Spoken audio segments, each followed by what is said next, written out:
Before we get into this video, it may be long. I do apologize in advance if it is, so you might want to get comfortable.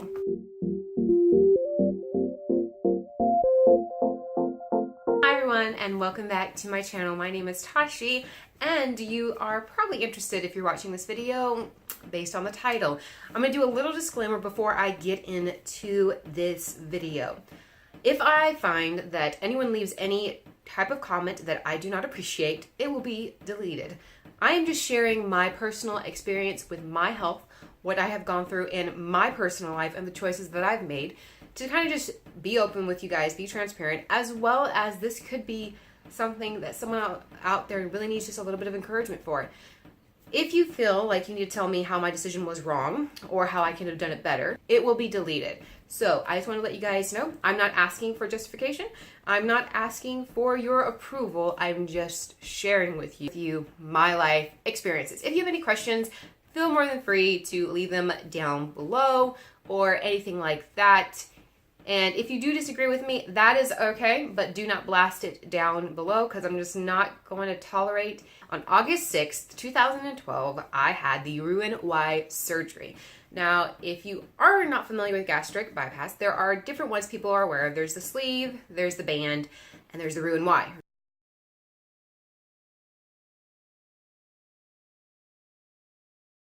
The Roux-en-Y is the most extreme of the three. I chose the Roux-en-Y for a plethora of reasons, but specifically, I was diagnosed with PCOS, which is polycystic ovarian syndrome, when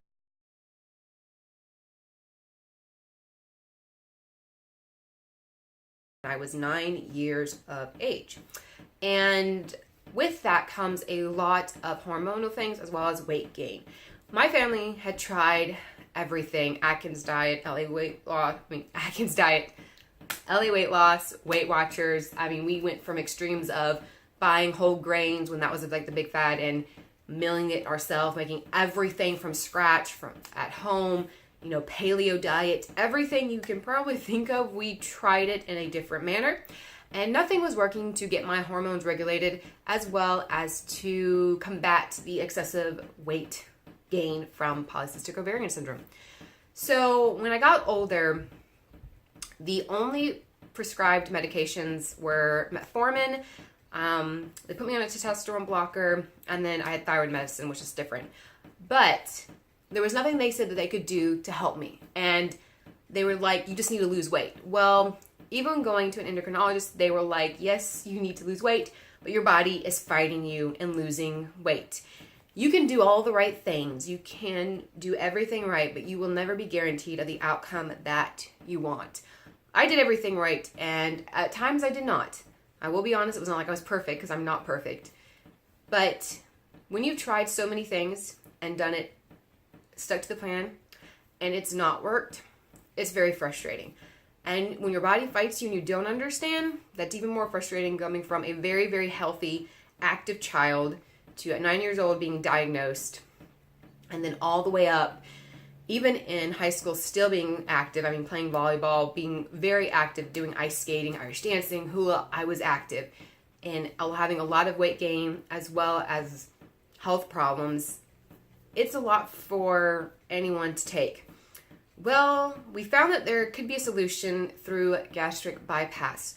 For whatever reason, the doctor was explaining to me that they cannot 100% explain it, but gastric bypass, the Roux-en-Y surgery, reverses PCOS. And when he said that, we were all ears. And I was thankfully covered by my insurance because of all, that was not just all the other health issues I had at the time. There was a lot more going on. Because of all this other extenuating things and my weight, I was a candidate for the surgery. Not just anyone can have the surgery. There are different factors that they look for when diagnosing, as well as saying if you are a candidate. My insurance did pay for it, thankfully. I was very, very blessed that I was a candidate for it. And on August 6, 2012 is when I had my surgery. Now, a lot of people like to tell you how you're supposed to do things, but when you live out your own life and you do something necessarily contrary to what people think is correct, everyone has a lot of opinions. I'm fine with having opinions. What I'm not fine with is for telling somebody who's done something healthy that it wasn't good enough. That's what I have a problem with. Or that you can only lose weight one way. I don't believe that you can only lose weight one way. Just like I still believe God heals. I don't believe he heals just one way. I believe that modern medicine is a gift from God because it brings forth life. If it brings forth death, I don't believe it's of God. If it brings forth life, I believe it's of God. Before having gastric bypass, I did have to go through some different things. Namely, you have to meet with a nutritionalist. You have to agree to go to support group meetings for X amount of time afterwards and even leading up.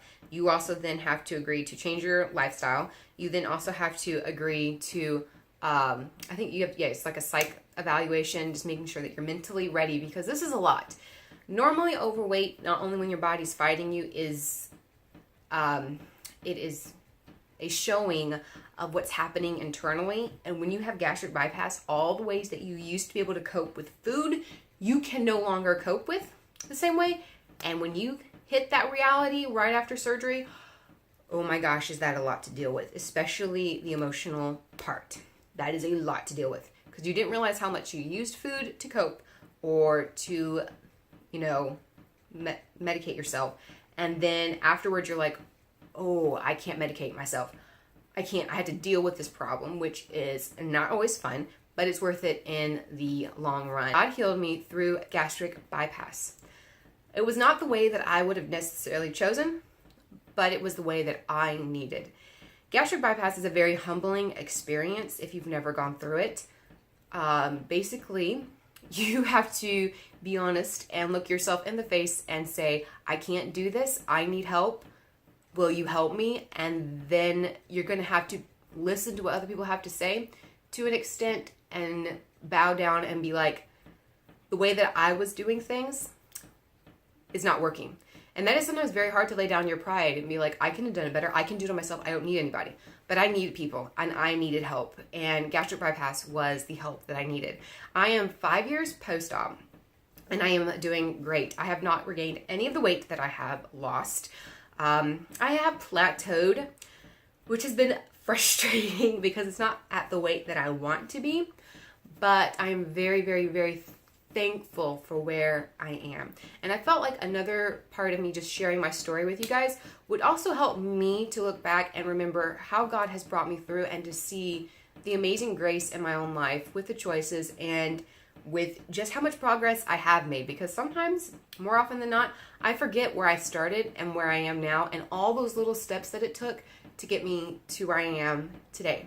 So before surgery, my highest weight was 273 pounds.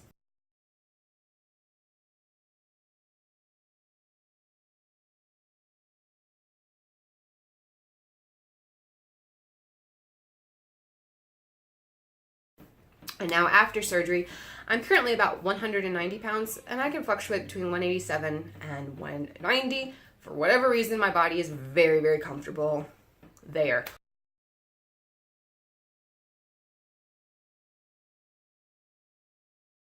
I want to lose some more weight. I have a goal, which I'm not saying just yet. But I'm not going to stress my body to get there because my value is not in my weight. I want to be a healthy person, which encompasses more than just a number. It encompasses how I feel about my body, how I think about my body in my mind, how I treat my body, and also how I treat others. I just want to be a well-rounded, healthy person. And some of the best experiences have been basically after gastric bypass, being able to do aerial aerobics. Before, I would have never been able to do that. That was a fun and freeing experience. I can now get on rides that before were a challenge or you could not get on. And whatever stage of health you are in, whatever form of road that you've taken, just remember that every little step counts. Those consistent steps do make a big difference. It's all those little steps that get you to that finish line. It's not all those giant leaps. It is those little steps that get you there. Now, being 5 years post-op, this may be shocking. Some of my friends did not know I had the surgery. I never told people because a lot of people had opinions about that you were either cheating or that you were taking the easy way out or that all this crap that is not true. losing weight is hard, and it's even harder when your body is fighting you to lose the weight. Now, whatever path you have chosen to lose weight is not going to be easy. Gastric bypass is not easy, basically. They take your stomach and they make it the size of my thumb. It's a very, very, very, very, very tiny stomach. And then you get put on a very strict diet for the rest of your life. Now, I have heard a lot of different information. It's surprising meeting other gastric bypass patients. Their doctors have told them something completely different than what my doctor said. There is a general consensus on some things, but there's on some things I'm like, your doctor told you what? We're not supposed to do that. Now, as a gastric bypass patient, they really don't want us counting calories. They want us to our carbohydrates and our proteins. They really want to make sure that we keep our proteins up and carbs low so that we make sure to keep our muscle mass and not lose any of it. Because when you lose weight very quickly from gastric bypass, it does not discriminate between fat and muscle. It will just lose it. There's a list of things that you're not supposed to eat, and I actually signed a contract of things that I'm not supposed to eat. Like, you're not supposed to eat ice cream, which I totally broke that rule, by the way. I don't do it all the time, but I do have ice cream periodically, probably like once or twice a year, not that often, but I do have it more often than not because they don't want you to have any type of liquid calories because it goes through your pouch too quickly, and then you absorb the calories really quick, but not necessarily get the nutrients that you needed. Also, after gastric bypass, you need to make sure to be on your vitamins because your body does not absorb nutrients the way that it did before. There's some other things like you're not supposed to drink soda anymore, which I have not had soda in 5 years. I have to tell you, the worst nightmare as a gastric bypass patient you can have is literally the nightmares I've had, which is, I'm not lying to you, of when I have consumed soda in a dream. I'm like, oh Lord, did I just do that? Whew. It's like one of the scariest things because the carbonation in the soda will expand your tummy and it will undo what you went through, the surgery you went through to get it small, and I'm not trying to do that. As well as you're not supposed to eat and drink together. I'm going to let you know I have not observed that rule perfectly because you're supposed to, before eating, you need to wait an hour to 30 minutes, make sure there's no liquid. Then you consume food, and then you need to wait 30 minutes to an hour afterwards before drinking. And you're just like, oh my Lord, this is a lot of work because it goes through your pouch too quickly. If you put water and the food together, you'll have a sensation known as dumping.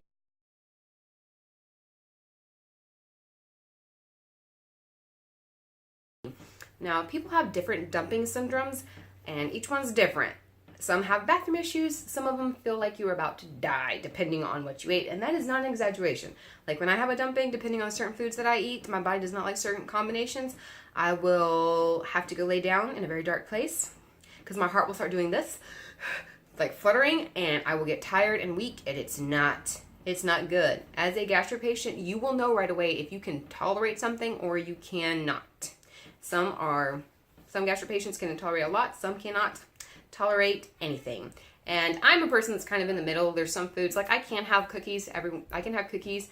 I just can't have an exorbitant amount of them because if I do, just the sugar. I mean, I can also do fruit, but I've also noticed I can't have a lot of fruit because if I have too much fruit, it's too much sugar. So you kind of see where we're going with this. Now, gastric bypass is a tool, and I love the way that the doctor basically told us it's a tool. You use this tool. Depending on how you use this tool is how you're going to succeed. This is not a one-stop miracle thing. You have to work with the tool given. And they teach you how to use your tool properly to get the best results. But they also then put the responsibility on you to maintain what they gave you. And I am very thankful and very happy with where I'm at. I do not have PCOS anymore. The symptoms are anything like that. Thank God. I am, like I said, 5 years post-op, and it has been the best decision of my life to have that. It does make it hard sometimes when you are socializing food-wise. I have found myself still sometimes emotionally eating or doing other things, but I can catch myself. Like before, I would have never been able to catch myself, nor seen the signs or the triggers. And now I'm more aware when I'm doing things, why I'm doing it to my body, and how my body's feeling. And it's also helped me to lose the weight that I couldn't lose. I currently wear a size 8 to 10 pants and medium shirt consistently. Sometimes large shirts depending on the brand of the shirt. And one thing a lot of people know about after those surgeries is the amount of excessive skin. I am no stranger to it, and I am not a person that got away with it. A lot of people are like, you should just work out harder, you should just do this harder. Your skin's elasticity will only go back so much. And at that point, you will need help, and you are going to need additional surgeries to remove the skin. I have already had one of those surgeries. I had extended bilateral brachoplasty, which I will do another video talking about that surgery and showing the before and after. But one of the things you do carry around with you is the excessive skin, which at times can be very frustrating because you're like, I have worked very hard. Yes, I've had this tool, but I've had to change the way I eat, the way I can not just only interact with food, which is everywhere, but my vitamins, everything I put in my body, my workout regimen, I can talk, and so many different things. And then sometimes to walk around and to see how much skin is just hanging, it is a lot. It can sometimes make you wonder if you made the right choice. And I am very thankful because it is a whole lot easier to deal with the excessive skin than to deal with being overweight. To a point, you can hide the excessive skin. You can get a lot of compression gear, which I personally do not like compression garments. They do not do the best on me. My body does not react very well to them. They actually cause me to bloat and have a lot of discomfort. But those are always options. And there's always surgery, which is very expensive, but it just means saving for it to get it. Another thing too is after surgery is because you have sometimes so much excessive skin, it's very hard to look at yourself and to see yourself where you are now versus where you were. Because when you look at yourself with all that excessive skin, you can consistently see the former you, and you know that that's not true. It's just a shadow of what was. You really want to see who you are fully now, and that part can be very hard, especially on the mind. But I've just started seeing more and more, by the grace of God, when I look at my pictures, and I'm still 5 years out, how healthy and how small I am. I forget, based on where I was for so many years of my life, how far I've come in just 5 years. Do I have progress? Is there some things that I still want to do? Yes. Is there some goals I want to hit? Yes. But I've learned that the little steps really do matter. It's not about quick fixes. It's not about, doing all this. And people are like, you took the easy way out, you cheated, or you made a quick fix. Gastric bypass is not a quick fix. This is something you live with the rest of your life. And even if you expand your stomach, you're still going to have issues being malnourished if you do not stay on top of your vitamins and make sure you're getting your proteins and your carbs and everything in correctly, because your body does not function the way that it once did, which is great on one hand and then a little bit hard to deal with on another hand. Very thankful for gastric bypass because it came in my life exactly when I needed it, and God knew that I needed it. If you guys have any questions or are curious, any more detail about gastric bypass, let me know down below in the comments. I love interacting with you guys. And